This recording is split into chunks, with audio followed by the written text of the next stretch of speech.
நாம தினமும் செய்தித்தாள்கள்ல பாக்குற ஈரான் இஸ்ரேல் மோதல்கள் வெறும் ஏவுகணை தாக்குதல்களோட முடியறது இல்ல. ஏன் உலக நாடுகள் ஈரானை பார்த்து இவ்வளவு பயப்படுறாங்க? உலக போரையே தூண்டக்கூடிய சர்வதேச உளவுத்துறைகள் மூடி மறைச்ச உண்மைகளையும் ஏன் செய்தி சேனல்கள் இத உங்ககிட்ட சொல்ல மாட்டேங்கிறாங்கன்ற ரகசியத்தையும் இந்த வீடியோல உடைக்க போறோம்.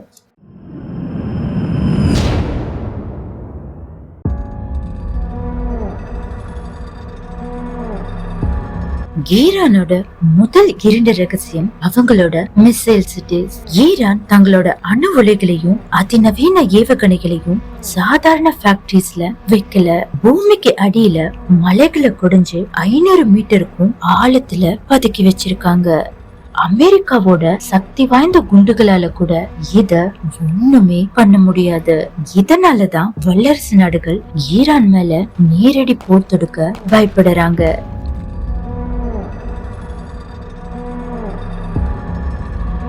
இஸ்ரேல் ஏன் இன்னும் ஈரானோட அணு உலைகளை அழிக்கலன்னு தெரியுமா?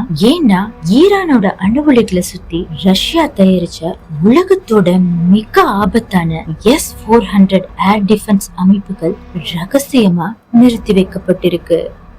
இது ஒரே நேரத்துல 80க்கும் மேற்பட்ட எதிரி நாட்டு போர் விமானங்களையும் 400 கிலோமீட்டர் தூரத்திலேயே கண்டுபிடிச்சு அழிக்கக்கூடிய சக்தி இதுக்கு இருக்கு. இதனாலதான் ஈரானோட வான் எல்லைக்குள்ள நுழைய உலகத்தோட டாப் ஃபைட்டர் ஜெட்டுகளான F-35 கூட பயப்படுது.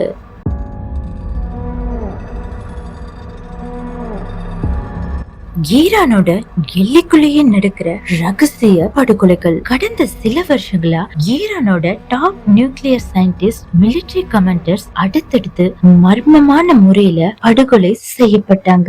குறிப்பா ஈரானோட முதன்மை nuclear scientist Mohsen Fakhrizadeh satellite மூலமா இயக்கப்பட்ட ஒரு ரிமோட் கண்ட்ரோல் துப்பாக்கியால நடு ரோட்ல வச்சு சுட்டுக் கொல்லப்பட்டாரு. இந்த நிழல் உலக போர் பல வருஷமா அமைதியா நடந்துட்டு இருக்கு.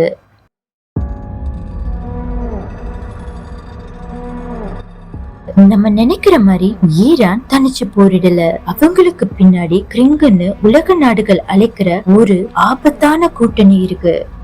ரஷ்யாவில் இருக்க ஃபேக்டரிகள்ல வடகொரிய தொழிலாளர்களை வச்சு சைனாவோட எலக்ட்ரானிக்ஸ் பாகங்களை பயன்படுத்தி மாசம் ஆயிரக்கணக்கான ஈரானிய ஷாஹித் ட்ரோன்களை தயாரிச்சுட்டு வர்றாங்க. இப்போ நடக்கிற போர்கள்ல இந்த நாடுகள் தங்களுக்குள்ள சேட்டலைட் தகவல்களையும் உளவுத்துறை ரகசியங்களையும் பகிர்ந்து அமெரிக்காவுக்கு மிகப்பெரிய செக் வச்சிருக்காங்க.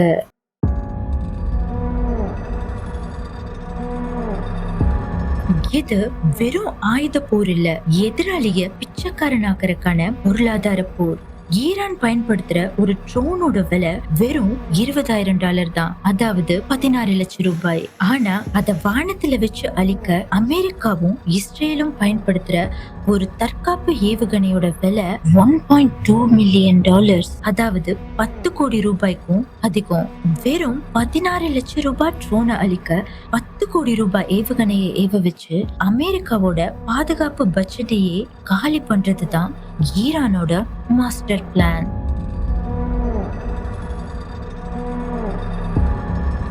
ஈரான் வெறும் ஏவுகணைகளை மட்டும் தயாரிக்கல, அமெரிக்காவோட தொழில்நுட்பத்தையே திருடுறாங்க. 2011 அமெரிக்காவோட மிக ரகசியமான ரேடார்கள்ல கூட சிக்காத RQ-170 சென்டினல் ட்ரோனை ஈரான் தங்களோட சைபர் தொழில்நுட்பம் மூலமா சிக்னல்களை ஹேக் பண்ணி இப்படியே பத்திரமா தரையிறக்குனாங்க. அமெரிக்கா பதறி போய் அதை குண்டு வச்சு அழிக்கிறதுக்குள்ள ஈரான் அதை முழுசா கழட்டி அதோட சாஃப்ட்வேரை கண்டுபிடிச்சு இன்னைக்கு அதே மாதிரி க்ளோன் செய்யப்பட்ட 100கணக்கான ட்ரோன்களை உருவாக்கி அமெரிக்காவுக்கே சவால் விடுறாங்க.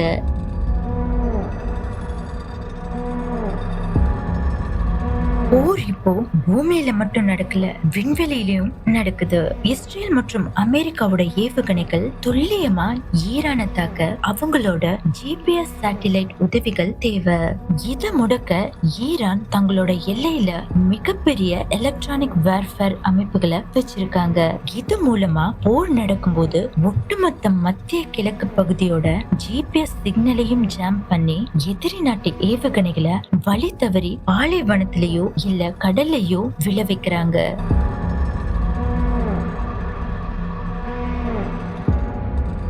ஈரான் ஆயுதங்களால மட்டும் அமெரிக்காவை எதிர்க்கல, கள்ள நோட்டாலையும் எதிர்க்கிறாங்க. அமெரிக்கா விதிச்ச பொருளாதார தடைகளை உடைக்க ஈரான் தங்களோட அதிநவீன அச்சு இயந்திரங்கள் மூலமா அமெரிக்க டாலர் நோட்டுகளை அப்படியே அச்சடிச்சு உலக சந்தையில புழங்க விட்டாங்க. உளவுத்துறையால கூட கண்டுபிடிக்க முடியாத அளவுக்கு மிக துல்லியமா தயாரிச்ச இந்த போலி டாலர்களுக்கு சூப்பர் நோட்ஸ்னு பேரு. இத வச்சுதான் ஈரான் தங்களுக்கு தேவையான ஆயுதங்களையும் ரகசிய வர்த்தகங்களையும் பல வருஷமா பண்ணிட்டு இருக்காங்க. சரி, இவ்வளவு விஷயங்கள் நடக்குதே, இதை ஏன் டிவி நியூஸ் சேனல்கள் பெருசா காட்ட மாட்டேங்கிறாங்க? அதுக்கு பின்னாடி 3 காரணங்கள் இருக்கு. முதலாவது, உளவுத்துறை கட்டுப்பாடுகள். இந்த தகவல்கள் எல்லாமே உளவுத்துறைகளோட டாப் சீக்ரெட் ரகசியங்கள். ஆதாரம் இல்லாம பேசினா சேனல்கள் மேல கேஸ் போடுவாங்கன்னு பயப்படுறாங்க. இரண்டாவது, அரசியல் அஜெண்டா. பெரிய சர்வதேச செய்தி நிறுவனங்கள் ஏதோ ஒரு நாட்டு அரசாங்கத்துக்கோ இல்ல கார்ப்பரேட்டுக்கோ சாதகமா தான் செயல்படுவாங்க. அவங்க நாட்டுக்கு பின்னடைவு ஏற்படுத்துற உண்மைகளை மறைக்க நினைப்பாங்க. மூணாவதா, டிஆர்பி ரேட்டிங். அவங்களுக்கு பில்டிங் வெடிக்கிற காட்சிகளை காட்டி பயமுறுத்தினா உடனடி வியூஸ் கிடைக்கும். ஆனா இந்த மாதிரி ஆழமான அரசியலை விளக்கினா ஆடியன்ஸ் சேனலை மாத்திடுவாங்கன்னு நினைக்கிறாங்க. செய்தி நிறுவனங்கள் மறைக்கிற இந்த 2 ரகசியங்களை இன்னைக்கு நம்ம படிச்சிருக்கோம். ஈரானோட இந்த 2 பக்கத்தை பத்தி நீங்க என்ன நினைக்கிறீங்கன்னு கமெண்ட் பண்ணுங்க. இது சஜிசன் ஃபேக்ட்ஸ்.